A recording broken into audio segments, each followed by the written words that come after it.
बिस्मिल्लाहिर्रहमानिर्रहीम। आज हमने स्टार्ट करना है एग्जाम्पल 5.6 से। हमने इंडेक्स नंबर स्टार्ट किया हुआ चैप्टर और उसमें हम फर्दर चेन इंडिसेस के बारे में पढ़ रहे हैं।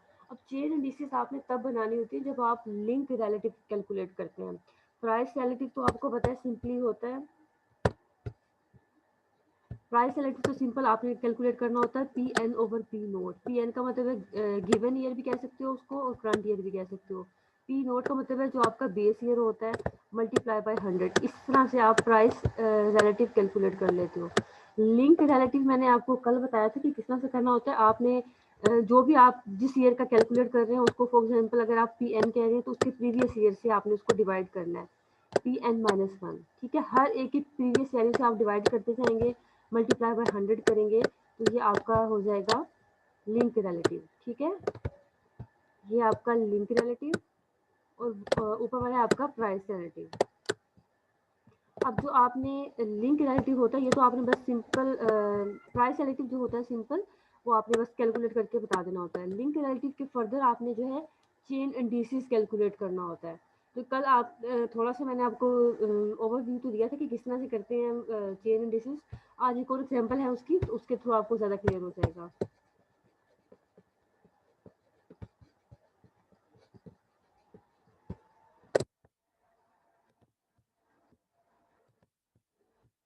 Find chain index numbers for the price data given below. The price of commodities are RS per 40 kg. अब आपको उन्होंने कहा है कि आपने चेन इंडेक्स कैलकुलेट करना है, नीचे आपको डाटा गिवन है। अब ये देखिए, आपने याद रखना है जब आप इंडेक्स नंबर कैलकुलेट कर रहे होंगे आपने ईयर्स को हमेशा ऐसे लिखना है। आप एक्सरसाइज में क्वेश्चन देखेंगे उसमें ईयर्स यहाँ पे लिखे होंगे, कमोडिटीज यहाँ पे लिखी होंगी, उनको कैलकुलेट करना मुश्किल हो जाता है। तो आपने इस तरह भी डाटा लिखा हुआ तो उसको इस फॉर्म में लेके आना है। ईयर्स को इधर अरेंज करके लिख लेना है और कमोडिटीज को इधर लिख लेना है। उसके बाद उसकी जो वैल्यूज डाटा की है क्वेश्चन की वो लिख देंगे। नेक्स्ट आपने जो अगर प्राइस रिलेटिव कैलकुलेट कर रहे हैं तो प्राइस रिलेटिव कर लेंगे, अगर लिंक रिलेटिव कर रहे होंगे तो लिंक रिलेटिव कैलकुलेट कर लेंगे उनका। ठीक है, अब यहाँ पे आपने क्या करना है,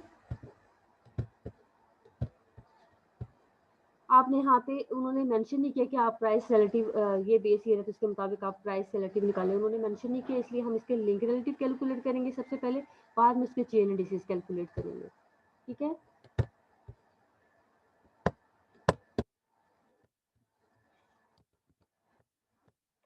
सबसे पहले तो उन्होंने डाटा को एज इट इज लिख दिया, बाद में उनका first we compute link relative. अब लिंक रिलेटिव का ही फॉर्मूला बता दिया उन्होंने, P N over P N minus one multiply by 100। अब देखिए फर्स्ट वैल्यू आपकी फॉर एग्जाम्पल है 58। अब 58 को 58 से डिवाइड करेंगे मल्टीप्लाई बाय 100, ये वैल्यू आपकी 100 आ जाएगी। इसी तरह से यहाँ पे भी 100 आ जाएगी। फर्स्ट वैल्यू आपने उसी को उसी वैल्यू से डिवाइड करना, तो ये सारी तो 100 आ जाएंगी फर्स्ट वाली। सेकंड वाली जिस तरह से आप प्राइस रिलेटिव में करते हैं प्रीवियस वैल्यू से, तो यहाँ पे भी आपके पास प्रीवियस वैल्यू से डिवाइड करके ये आता जाएगा, यहाँ पे भी आपके लिंक रिलेटिव आ जाएंगे सेकंड वाले।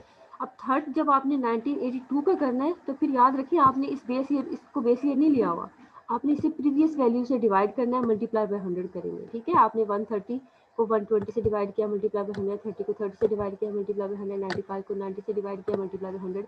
अब ये थर्ड जो है ईयर के भी रिलेटिव आ जाएंगे, लिंक रिलेटिव। फोर्थ ईयर के लिए भी आपने एज इट इज करना है कि आपने फोर्थ ईयर को थर्ड वाले ईयर से डिवाइड करना है। ठीक है, प्रीवियस ईयर से डिवाइड करना है, बेस ईयर इसमें कोई फिक्स नहीं है। इस तरह से आपके सारे जब लिंक रिलेटिव आ जाएंगे तो फिर आपने उसका मीन कैलकुलेट कर लेना। अगर वो मीन कहते हैं, अगर वो ज्योमेट्रिक मीन कहते हैं तो ज्योमेट्रिक मीन कर लेंगे, अगर वो मीडियन कहते हैं तो मीडियन कैलकुलेट कर लेंगे। इस क्वेश्चन में उन्होंने कुछ भी मेंशन नहीं किया है, तो आप ठीक है, आपकी अपनी फिर वो है कि आप क्या कैलकुलेट करते हो। मिस उन्होंने कुछ कहा तो है नहीं कि मीन मीडियन वगैरह आपने करना है, तो नहीं हम कहा, मैंने आपको जो है कल वाले लेक्चर में भी बताया था कि अगर वो मेंशन नहीं करते हैं तो आप मीन कोई करते हैं, अगर वो आपको बाउंड कर देते हैं तो फिर आपने ज्योमेट्रिक मीन या तो मीडियन। मिस ये वो बताएंगे कि हमने ये कैलकुलेट करना है मीन। वो तो करना ही होता है। देखिए अब ये 1 2 3 4 वैल्यूज हैं, इन 4 वैल्यूज जी। का आप चेन डिसीज कैलकुलेट नहीं कर सकते हो जब तक उसका एक हम्म। सिंगल कॉलम में उसको मीन या एवरेज, कोई एवरेज कैलकुलेट ना कर लो इन सब की, तब तक आप इस पर फर्दर कोई काम नहीं कर सकते हो। आप अगर देखिए सिंपल आप निकाल रहे थे जब फर्स्ट जो था सिंपल आपके जो इंडिसेस थे उसमें तो एक ही आपके पास प्राइस होती थी या एक ही वेजेस या एक ही क्वांटिटी, कोई भी एक ही चीज होती थी। उस ए का तो आप इजीली कैलकुलेट कर सकते हैं जो भी आपको कहते हैं। अब ये ज़्यादा यहाँ पे कमोडिटीज़ हो गई हैं, इसका मतलब आपने इन सब का मीन ले लेना है, अब एवरेज ले लेना है। अब इस एवरेज में आपको वो मेंशन कर देंगे, ज्योमेट्रिक मीन लें, मीडियन लें या मीन लें, वो मेंशन करेंगे तो ठीक है, अदरवाइज आप मीन ही लीजिएगा, ठीक है। और एमसीक्यूज में पूछा जा सकता है आपसे कि इंडेक्स नंबर के लिए बेस्ट एवरेज क्या है, तो ज्योमेट्रिक मीन बेस्ट एवरेज है। आपको पता है परसेंटेज जहाँ पे डाटा इन्वॉल्व हो जाए वहाँ पे ज्योमेट्रिक मीन यूज़ करते हैं, हमने उसकी कैरेक्टरिस्टिक्स में ये पढ़ा था। अच्छा चले, अब यहाँ पे हमने मीन कैलकुलेट कर लिया इन चारों का। अब ये टोटल का कॉलम करने की जरूरत नहीं है, डायरेक्ट आप चारों वैल्यूज को ऐड करेंगे, 4 पे डिवाइड, तो आपका ये मीन आ गया। इसी तरह से इन चारों को ऐड करेंगे, 4 पे डिवाइड करेंगे, ये सारा आपके चारों मीन आ गए। नेक्स्ट हमने क्या करना था इस क्वेश्चन में, हमने चेन इंडेक्स कैलकुलेट करना था। अब चेन इंडिसेस के लिए मैंने कल आपको बताया था कि फर्स्ट वैल्यू तो एज इट इज आ जाती है, 100 आ जाती है, ठीक है, फर्स्ट वैल्यू तो 100 आ जाएगी। अब जो फर्स्ट वैल्यू आ चुकी होगी उस फर्स्ट वैल्यू को आपने सेकंड वैल्यू से मल्टीप्लाई करना है, डिवाइडेड बाय 100 करेंगे, आपके पास सेकंड वैल्यू आ जाएगी। फिर जो यहाँ पे सेकंड वैल्यू आई है उसको आपने थर्ड वैल्यू जो नेक्स्ट है, पीछे मीन की वैल्यू गिवन है जो भी आपने कैलकुलेट किया हुआ है ज्योमेट्रिक मीन, सेकंड वैल्यू को थर्ड वैल्यू से मल्टीप्लाई किया, डिवाइडेड बाय 100 किया, आपके पास थर्ड वैल्यू आ गई। फिर जो थर्ड वैल्यू आई है उसको फोर्थ वैल्यू से मल्टीप्लाई किया, डिवाइडेड बाय 100 किया, तो आपके पास ये वैल्यू आ गई। एक तरह से कमोलेटिव की तरह से है, आप अगर इसे गौर करें तो आपने इस तरह से चेन इंडिसेस कैलकुलेट कर लेना है। मैं दोबारा से रिपीट कर रही हूँ, चेन इंडिसेस में फर्स्ट वैल्यू 100 आ जाती है, फिर आपकी जो ये 100 आई हुई है और वो जो सेकंड की वैल्यू है उन दोनों को मल्टीप्लाई करेंगे, डिवाइड बाय 100 करेंगे, और फिर उसके बाद ये आपकी सेकंड वैल्यू आती है। जो सेकंड वैल्यू आई है इसको थर्ड वैल्यू, जैसे कि 109 है, इससे मल्टीप्लाई किया, डिवाइड बाय 100 किया, तो आपके पास थर्ड वैल्यू आ गई। अब थर्ड वैल्यू जो आ चुकी है उसको फोर्थ वैल्यू से मल्टीप्लाई करेंगे, डिवाइड बाय 100 करेंगे, तो आपके पास ये फोर्थ वैल्यू आ जाएगी, ठीक है। ये चेन इंडिसेस में करना है सिंपल। अगर आपको जो है इंडेक्स नंबर कैलकुलेट करना हो तो उसमें ये नहीं करना होता है। और जब आपके पास ज़्यादा कमोडिटीज़ हो जाती हैं तो तब आपने ये चीज़ें कैलकुलेट करनी होती है। अगर सिंगल आपने प्राइस रिलेटिव कैलकुलेट कर लेते हैं, अगर सिंगल आपके पास प्राइस है, सिंगल क्वांटिटी है, तो फिर ये करने की ज़रूरत नहीं होती। अच्छा, अब अभी तक हमने जो है अनवेटेड देखा था, अब हम आ गए हैं वेटेड इंडेक्स नंबर क्या है। वेटेड में मैंने आपको जब इसकी थ्योरी थोड़ा बता रही थी तो मैंने आपको बताया था कि वेटेड में कोई ना कोई वेट असाइन होता है आपको, ठीक है। अगर कोई प्राइस है तो उसकी क्वांटिटी बता दी, या फिर मैंने आपको बताया था अगर आप वीट पे और टी पे एक जैसा तो नहीं ना जो है मिस स्पेंड करेंगे एक्सपेंडिचर। हाँ जी, मिस ये आपसे चेन इंडेक्स का पूछना था मैंने। पूछें। मिस ये मीन के साथ हम इसको मल्टीप्लाई करते हैं, जैसे 100 मल्टीप्लाई ये बाय। मैंने आपको बताया, यहाँ पे आपको वो मेंशन करेंगे कि मीन से करना है, ज्योमेट्रिक मीन से करना है या मीडियन से। अब उन्होंने मेंशन नहीं किया क्वेश्चन में, तो इसलिए हमने मीन सिंपल कैलकुलेट कर लिया है, ठीक है। और नहीं मिस, मैं चेन इंडिसेस का पूछ रही हूँ हाँ, तो आपसे। चेन इंडिसेस में अब इन जब आप मीन कैलकुलेट कर लेते हो फिर इन चारों की कोई वर्थ नहीं रहती, बस आपका ये कॉलम ही यूज होता है, ठीक है। ओके मिस, जैसे 100 मल्टीप्लाई बाय 107.2 हाँ हाँ ओवर 100। हाँ जी। अच्छा, वेटेड इंडेक्स नंबर में आपके पास मैंने बताया कि कोई ना कोई वेट असाइन होगा प्राइसेस को, कि इस प्राइस का ये क्वांटिटी है या इतना वेट है, तो वेट इंडेक्स में आपको वेट गिवन होगा, आपको एक सिंगल कॉलम गिवन ही होगा, साथ उसके उसका वेट भी गिवन होगा। In weighted index numbers different commodities in the combination receive their weights proportional to their importance, ठीक है। ये इंपॉर्टेंस के मुताबिक उसको वेट असाइन किया होगा या जो भी उसकी क्वांटिटी होगी। These are calculated by the following two methods, following two types. अब फर्स्ट है आपके पास weighted aggregate index. Index aggregate का मतलब मैंने आपको बताया था समेशन कर लेना होता है, और वेटेड का मतलब उन्होंने वेट असाइन किया है। अब आपको जो पता है सिंपल जो आपका होता है प्राइस रिलेटिव, एक तरह से उसी को इन्होंने ये काम किया हुआ, ये देखें यहाँ पे आपके पास है, it is the ratio of the sum of the weighted commodities prices quantities to the sum of the weighted commodities quantities in the base year express as the percentage. अब यहाँ पे आपको देखें ये P N over P nought given है, जो आपने price relative calculate करना सीखे हैं फार्मूले के मुताबिक, ठीक है। P N over P naught ही है, बस साथ उसकी क्वांटिटी मल्टीप्लाई कर दी है और समीशन अप्लाई कर दिया, तो इस तरह से आपके पास हो जाएगा वेटेड एग्रीगेट इंडेक्स, ठीक है। आपने वेट किया है, देखिए साथ क्यू को मल्टीप्लाई किया ना, यानी कि उसके वेट के साथ मल्टीप्लाई किया है, और एग्रीगेट का मतलब है उसका समीशन ले लिया, और मल्टीप्लाई बाय 100 तो आपने करना ही होता है इंडेक्स नंबर्स में, ठीक है। ये इसका फॉर्मूला हो गया। नेक्स्ट इसके बाद आता है लेस्पियर। इसमें जो है फर्दर इसकी टाइप्स हैं, जब आपने वेटेड इंडेक्स करना है तो इसकी ये टाइप है लेस्पियर, पैशिस और फिशर, ठीक है। ये तीन टाइप्स से आपके कोर्स में है। आप हायर क्लासेस में जाते हो तो फिर तो उसके अलावा और भी आ जाती हैं। अब लेस पे क्या होता है, इसको याद रखने का ये है कि लेस पे में आपने हमेशा बेस ईयर क्वांटिटी को यूज़ करना है, ठीक है, बेस ईयर क्वांटिटी को यूज़ करना है। अभी यहाँ पे मैं फार्मूला बताऊंगी तो आपको ज़्यादा क्लियर हो जाएगा, लेकिन आपने याद रखना है, एमसीक्यूज में पूछा जा सकता है कि बेस ईयर क्वांटिटी के मुताबिक कौन सा होता है, लेस पे होता है, पैशेज होता है या फिशर, तो आपने लेस पे जो है टिक करना है। It was name after the name of economist Einstein Lasper, who introduced it. It is denoted by PON and calculated by the following formula. Index number for prices आपका इसका ये formula है बेसिकली। ये देखिए, जैसे आपने ऊपर में अभी बताया था ना वेटेड इंडेक्स, उसमें भी इसका यही फॉर्मूला था, इसमें भी इसका लेस का भी यही फॉर्मूला है। अब मैं आपको एक बार बता दूंगी ये किस तरह से कैलकुलेट किया है। ये देखें, प्राइस रिलेटिव का formula P N over P nought तो आपने करना ही होता है इंडेक्स नंबर में। साथ बस आपने बेस ईयर की क्वांटिटी, देखें क्यू नोट है ना, ये क्यू नोट, तो आपने बेस ईयर की क्वांटिटीज को मल्टीप्लाई कर दिया है, इन कॉलम बना लिए इनके, ठीक है, और इनका समीशन ले लिया, तो इस तरह से आपके पास लेस पेयर का फॉर्मूला आ गया। तो दोबारा रिपीट करती हूँ, देखिए ये तो आपके पास होता है ना, ये प्राइस रिलेटिव का फॉर्मूला तो आपको सबको पता है। अब मैंने आपको कह दिया कि जो लेस पेयर में फर्दर ये चीज़ ऐड हो गई कि इसके साथ बेस ईयर क्वांटिटी यानी कि Q note base year quantity को आपने यूज करना है, ठीक है।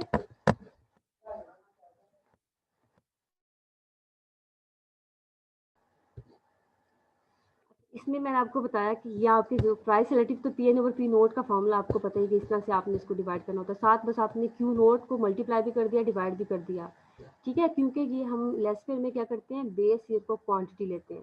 सेकंड यहाँ पे एक समीशन दोनों पे आ गया, ऊपर भी और नीचे भी, ठीक है। ये इसमें एक इजाफा होगा मल्टीप्लाई बाय 100 तो आपने करना ही होता है इंडेक्स नंबर्स में। तो ये इस तरह से आपने इसको याद कर सकते हो पैशिस के फॉर्मूले, सॉरी लेस पेयर के फॉर्मूले को, कि आपका जो प्राइस रिलेटिव का फॉर्मूला था उसे बस आपने क्यू नोट को मल्टीप्लाई कर दिया, क्यू नोट से डिवाइड कर दिया और समीशन अप्लाई कर दिया, यानी कि दोनों साइड्स पे ऊपर नीचे न्यूमिनेटर और डिनोमिनेटर में, और मल्टीप्लाई बाय 100 कर दिया। इस तरह से आपके पास जो है ये फॉर्मूला आ जाएगा लेस पेयर का, ठीक है। अब मैं नेक्स्ट आपको बताती हूँ इसके जो एमसीक्यूज के लिहाज से इसमें जो चीज़ें हैं, और नेक्स्ट हम इसके जो है न्यूमेरिकल पार्ट को भी देखेंगे। अच्छा, here the weights are base year, ठीक है। उन्होंने कह दिया कि जो वेट है वो बेस ईयर के मुताबिक लेना। मैंने भी आपको जैसे बताया कि इसकी बेस ईयर के मुताबिक ही वेट लेते हैं, क्वांटिटी जिसको हम कह रहे हैं। And idea of using base year quantities edge waits for current year prices is the base year quantities don't change over time. अब जो करंट ईयर हमने क्वांटिटीज को लेना होगा वो हम पैशेस में जाके लेंगे। This is true for every day consumer commodity but not for others. The increase in the price is followed by the decrease in the quantity consumed, so more weights are given. अब यहाँ पे याद रखना इसका ये disadvantage है, so more weights are given to the commodities whose prices are have increased. ये इसका डिसएडवांटेज है। नेक्स्ट इसके बाद इंडेक्स नंबर फॉर क्वांटिटीज। इसमें आपने जो है पहले तो इंडेक्स नंबर फॉर प्राइसेस के लिए आपने देख लिया कि आपने जो है P N over P nought साथ क्यू नोट को और क्यू डिवाइड भी किया, मल्टीप्लाई भी किया। अगर आप क्वांटिटीज के लिए कैलकुलेट कर रहे हो इंडेक्स नंबर, तो आपने जो है क्वांटिटी इंडेक्स कैलकुलेट करना होगा, quantity relative Q N over Q nought, बस पी नोट से मल्टीप्लाई भी कर दिया और पी नोट से डिवाइड भी कर दिया, मल्टीप्लाई बाय 100। मिस पीस में क्या होगा? पी इसमें बेसिकली वेट है ना, ऊपर वाले में वेट था क्यू, इसमें वेट है पी, ठीक है। इसमें आप कैलकुलेट कर रहे हो क्वांटिटी रिलेटिव, ऊपर वाले में आपने क्या कैलकुलेट किया था, प्राइस रिलेटिव। आपके बस फॉर्मूले में तो मतलब उन्होंने चीज़ों को इधर से उधर कर दिया कि आपका इस तरह से भी आ सकता है, उस तरह से भी आ सकता है, कि आप कभी वो कह सकते हैं प्राइस के मुताबिक करें, कभी वो कह सकते हैं क्वांटिटी के मुताबिक करें, तो इस तरह से आपने देखना है इसको। नेक्स्ट आगे इसके बाद पैशिस इंडेक्स नंबर क्या है। It is weighted index and unlike Laspeyres index it uses current year, ठीक है। इसमें करंट ईयर क्वांटिटीज को आप एज अ वेट यूज करोगे। उसमें तो आपने यूज किया था, ये देखिए, करंट ईयर क्वांटिटीज को एज अ वेट यूज करना है आपने, rather than बेस ये quantities for the price index. जैसे कि पीछे वाले में तो आपने बेस ईयर को यूज किया था, बेस ईयर क्वांटिटीज को यूज किया था एज अ वेट, यहाँ पे करंट ईयर क्वांटिटीज को यूज करना है as a weight. It is denoted by the PON and calculated by the formula this. अब यहाँ पे भी आपको मैं दोबारा से लिख के बता दूं, आपका प्राइस रिलेटिव का फॉर्मूला वही यूज होगा, उसी को एक्सटेंड करना है। प्राइस रिलेटिव के फॉर्मूले को PN ओवर P नोट लिख दिया, ये तो आपको आता ही है। नेक्स्ट आपने क्या करना है, करंट ईयर की क्वांटिटी से मल्टीप्लाई भी कर दिया और डिवाइड भी कर दिया, ठीक है। फॉर्मूला याद रखने के लिए इजी वे है ये। नेक्स्ट आपने समीशन दोनों साइड पे अप्लाई कर दिया, ऊपर और ये नीचे समीशन अप्लाई कर, मल्टीप्लाई बाय 100। इतना से आपका ये फार्मूला जनरेट हो गया कैशियस का। क्लियर हो गया? डिफरेंस ये है इसमें, ये प्राइस रिलेटिव वाला फार्मूला ये P N over P nought तो एज इट इज होगा। यहाँ पे आपकी जो क्यू नोट और क्यू नोट से मल्टीप्लाई क्यू नोट से डिवाइड करते हैं हम लेस्ट ईयर में, कैशियस में हम इसको करंट ईयर से मल्टीप्लाई और डिवाइड करते हैं। क्लियर है? अच्छा जी, नेक्स्ट इसके बाद आता है, ये तो आपने जब करना होगा कैशियस प्राइस के मुताबिक। अगर वो कह देते हैं unlike Lester's index, this index gives the less weight। अब यहाँ पे इसका ये डिसएडवांटेज है, वहाँ पे वो मोर वेट दे रहा था, यहाँ पे ये लेस वेट दे रहा है। ये आपसे एमसीक्यूज में पूछा जा सकता है। gives less weight to the commodities whose prices have increased। उसमें ये था कि प्राइसेस इंक्रीज करने से उसको ज़्यादा वेट दे रहा था, यहाँ पे जो है ये लेस वेट दे रहा है। ये इसको जो है इसका डिसएडवांटेज है, और ये एमसीक्यूज में अक्सर आ जाता है। अब नेक्स्ट उन्होंने इसको क्वांटिटी के मुताबिक कर दिया, जहाँ पे आपने ये P N over P nought कहा था, वहाँ पे उन्होंने Q N over Q nought कह दिया। साथ आप उन्होंने पी एन को एज अ वेट लेते हुए, प्राइसेस को एज अ वेट लेते हुए पी एन से मल्टीप्लाई भी कर दिया, पी एन से डिवाइड भी कर दिया। अब ये आई की जो वेरिएशन लिखी हुई है इसको आप ना कंसीडर करें, इससे कंफ्यूज ना होइएगा। अच्छा, सी उसका पार्ट है फिशर्स आइडियल इंडेक्स। जैसे कि इसके नाम से शो हो रहा है आइडियल, कोई मतलब आइडियल का मतलब है कि दोनों की कोई दरमियान की चीज़ होगी ये। This index number uses the fact that less pairs index give more weight to the commodities। ठीक है, ये उन्होंने समराइज फॉर्म में बता दिया कि लेस पेयर है वो मोर वेट देता है कमोडिटीज को whose prices have increased, and Pesci's index give less weight to the commodities whose prices have increased। so ठीक है, अब उन्होंने कहा कि लेस वेट देता है जैसे प्राइसेस इंक्रीज करते हैं, जो चीज़ें हमने ऊपर पढ़ी थी उसको समराइज फॉर्म में यहाँ पे उन्होंने दे दिया है। so there should be an index number that should be between। अब हमने इनके between का कोई नंबर लेना है।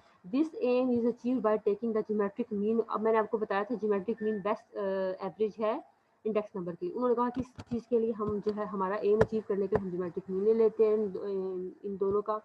So Fisher index number PON is given by this।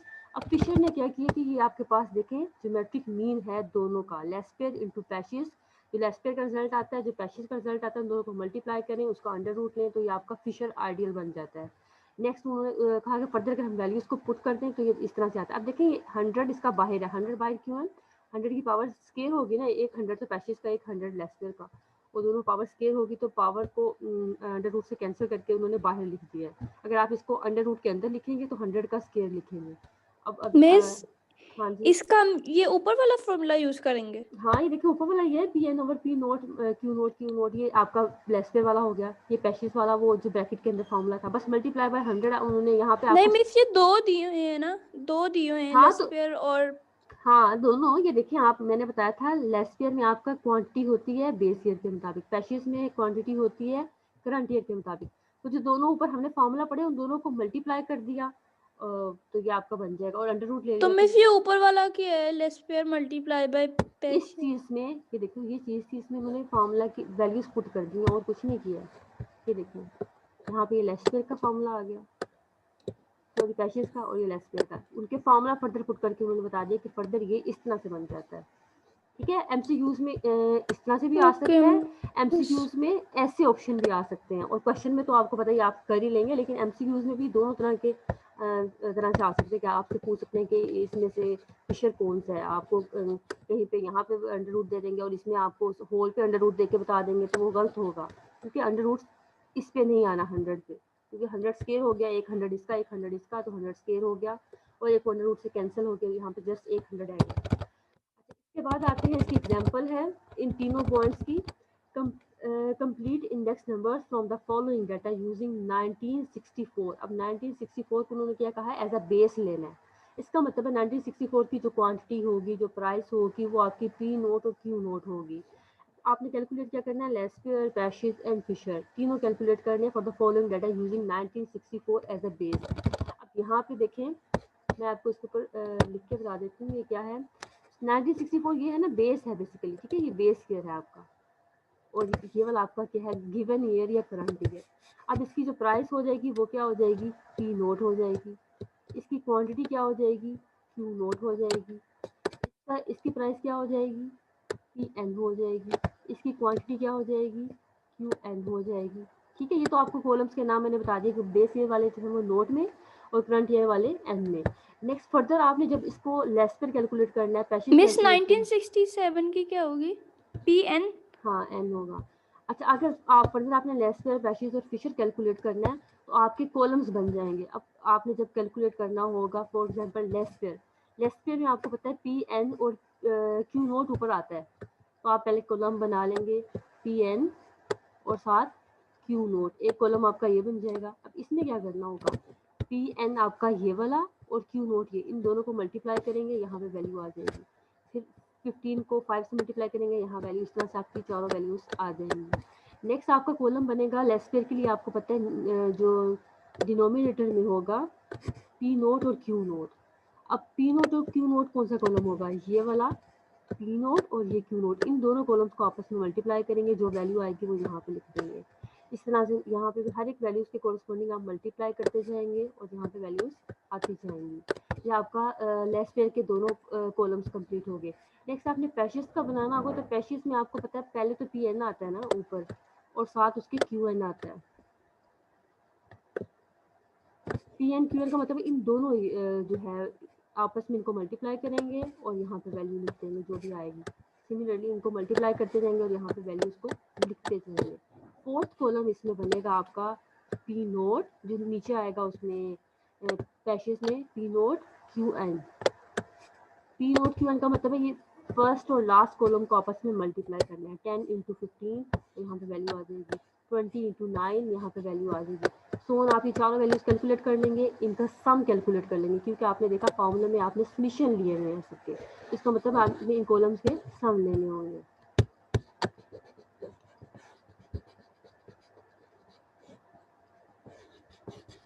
इन्होंने ये तो बेसिकली आपके पास एग्जांपल है, ये तो सोल्व होगी, लेकिन इसका बेसिक मेथड इस तरह से आपने करना है।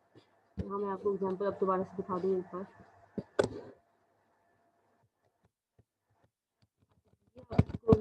सोल्यूशन बता दिया, ये उन्होंने नेम बता दिया कि बेसिक के P nought Q note, frontier के पी एन की क्यू एन, साथ उन्होंने कॉलम बता दिए कि आपको पैशेस के लिए आपको पता है ये दोनों कॉलम होंगे और लेस पेस के ये दोनों कॉलम होंगे, और फिशर भी आपने इसमें करना है। फिशर आपको पता है इन दोनों का जो भी रिजल्ट आएगा उन दोनों को मल्टीप्लाई किया, उसका अंडर रूट ले लिया, तो आपका फिशर आ जाएगा। पैशेस का लेसफेयर का फार्मूला लिखा और उसके जो सम्स आए हुए थे ऊपर वो पुट कर दिए, मल्टीप्लाई बाय 100, तो आपके पास ये वैल्यू आ गई 118.8। और मैंने आपको बताया था इंडेक्स नंबर में आपने 100 से कंपेयर करना होता है। 100 से जितनी वैल्यू बड़ी होगी उतने परसेंट उसमें इंक्रीज शो हो रहा है प्राइसेस में। 100 से वैल्यू जितनी कम होगी वो उतना डिक्रीज शो कर रहा होगा प्राइसेस में, या जो भी आप कैलकुलेट कर रहे हैं वेजेस में या क्वान्टिटीज में। नेक्स्ट आपका आ गया पैशेस बुक को भी इस तरह से आपने फॉर्मूला लिखा और ऊपर जो कॉलम्स कैलकुलेट किए थे उनके सम लिख दिए और कैलकुलेट कर दिया। सिमिलरली फिशर में आपने क्या इन दोनों का ज्योमेट्रिक मीन ले लिया, ठीक है। बस यहाँ तक कि आपके जो है कोर्स में है स्मार्ट सिलेबस के मुताबिक, CPI इसमें नहीं है। तो इससे रिलेटेड मैं आपको क्वेश्चन बता दूँ जो आज हमने काम किया है।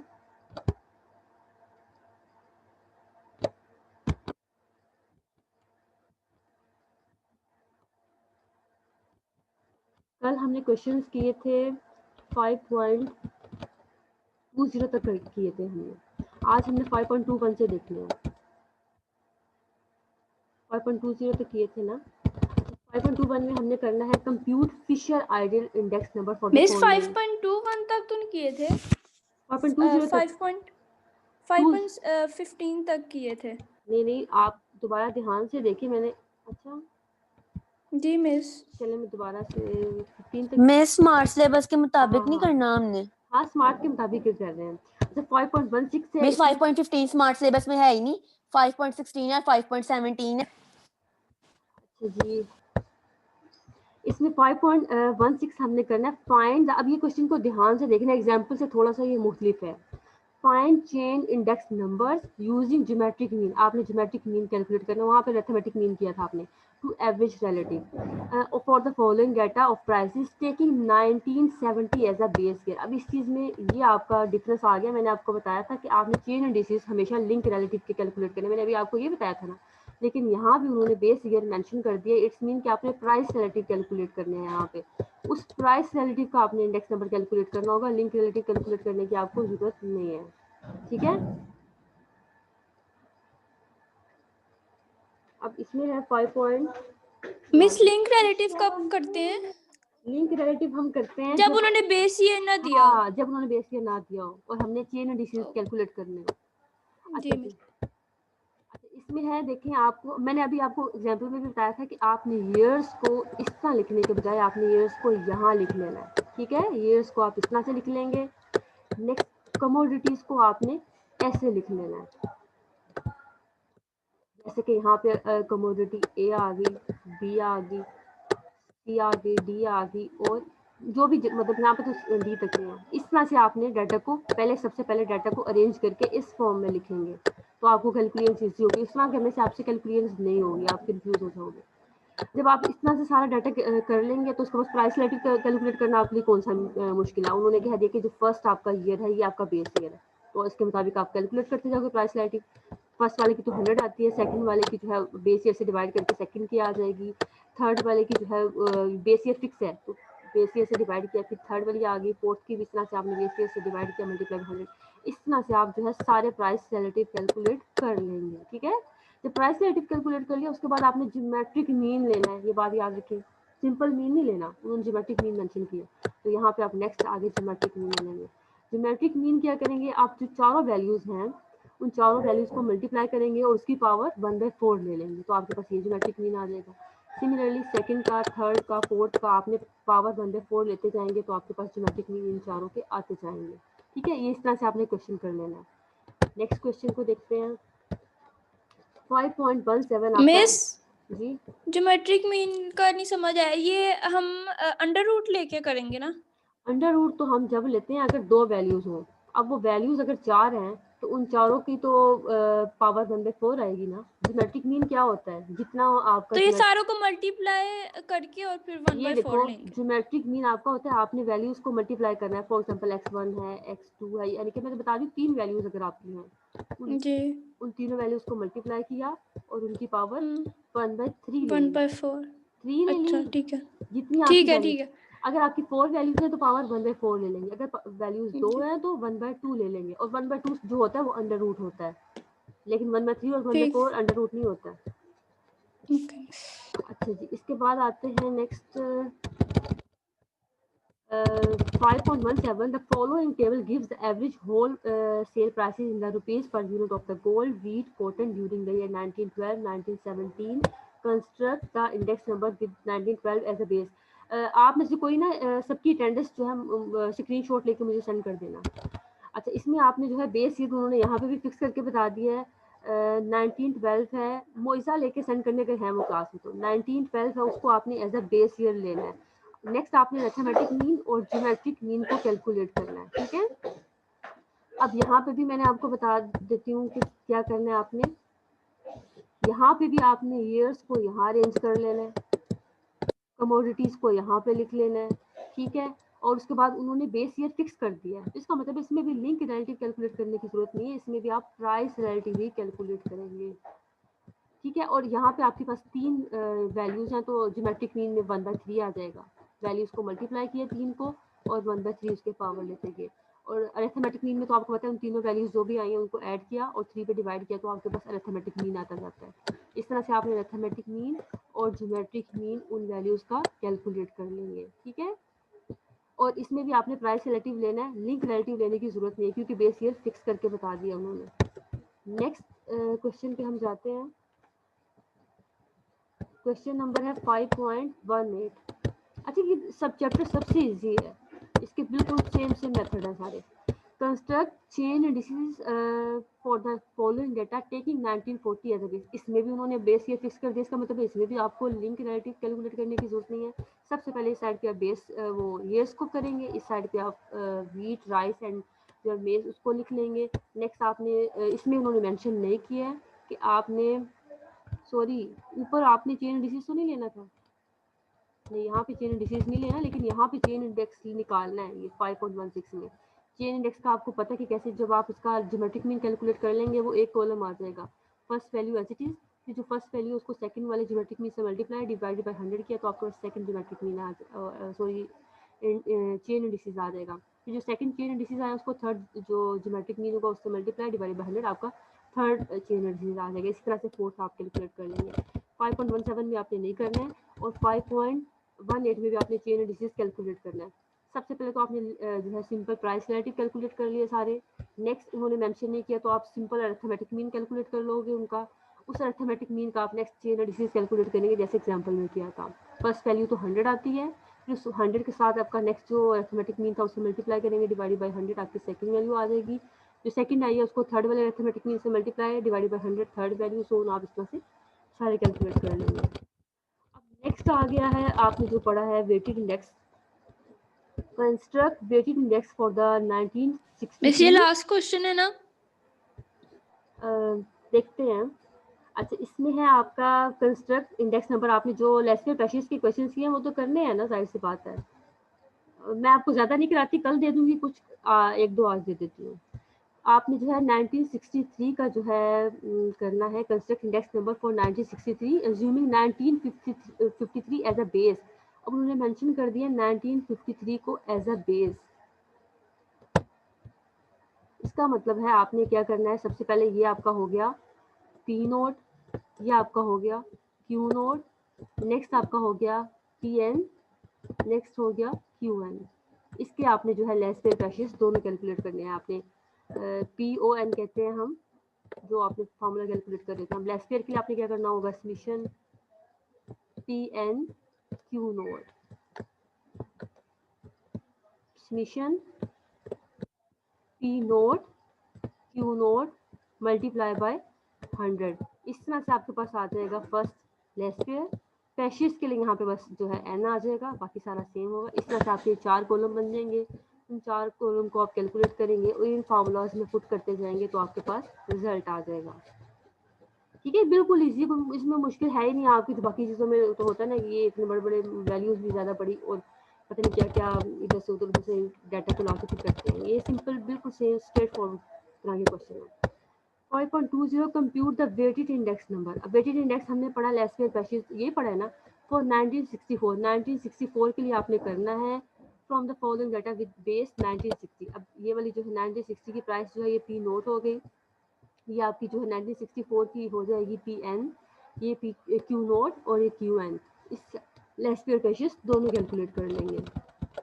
नेक्स्ट है उसके बाद compute Fisher index number for the following data. अब फिशर के लिए आपको लेस पेयर भी करना पड़ेगा, पैसेज भी करना पड़ेगा और उन दोनों का मिस हाँ जी, ये 5.2 में मिस हमने लेस पेयर और ये दूसरा क्यों करना है फॉर्मूला यूज? इन्होंने तो वेटेड लिखा हुआ था। 5.2 अब वेटेड में आपने क्या पढ़ा है, लेस पेयर पैसेज और फिशर तीनों पढ़ा है ना, तो आप 2 कैलकुलेट कर दो तो ठीक है, उनको समझ जी आ जाएगी। जो है फिशर करने की जरूरत नहीं है, लेस पेयर पैसेज करने काफ़ी है। 5.21 में आपने फिशर के लिए लेस पेयर पैसेज और फिशर तीनों करने पड़ेंगे और बेस ईयर करंट ईयर उन्होंने मेंशन किया स्ट्रेट फॉरवर्ड। 5.22 में भी आपने फिशर करना है, तो ये आपको उन्होंने पहले बता दिया कि प्रोडक्शन है, कि याद रखना है ये प्राइसेस है। ये आपका पी नोट होगा, ये आपका पी एन होगा, ये आपका क्यू नोट होगा, ये क्यू एन होगा और आपने इसका जो है फिशर कैलकुलेट करना है। फिशर के लिए लेस पेयर पैसेज और फिशर तीनों कैलकुलेट करने पड़ते हैं। 5.23 है, इसमें भी आपने फिशर करना है और 1965 को एज ए बेस लेना है। इसका मतलब ये आपका पी नोट है, ये क्यू नोट है, ये पी एन है, ये क्यू एन है, चारों कॉलम से। इसके लिए भी आपको लेस पेयर पैसेज फिशर तीनों कैलकुलेट करेंगे। लास्ट क्वेश्चन है आपका मिस ये सारे 5.25। आज करेंगे हमको क्वेश्चंस? आपके पास वीकेंड भी है, सारा कर सकते हो आप कल परसों में सारा। अच्छा, इसमें है 5.25 में आपने calculate Laspeyres Paasche and Fisher ideal index आपने ले करना है 1992 एज अ बेस। अब 1992 ये आपका पी एन हो गया, पी नोट सॉरी हो गया, ये पी एन हो गया, ये क्यू नोट हो गया, क्यू एन हो गया। मिस इससे आपकी आपने आवाज कट रही है। इससे आप सारे जो है कैलकुलेट कर लेंगे लेस पेयर पैसेज और फिशर। ठीक है, आई होप आपको ये समझ आ गई होगी। कोई मसला हो तो आप मेरे से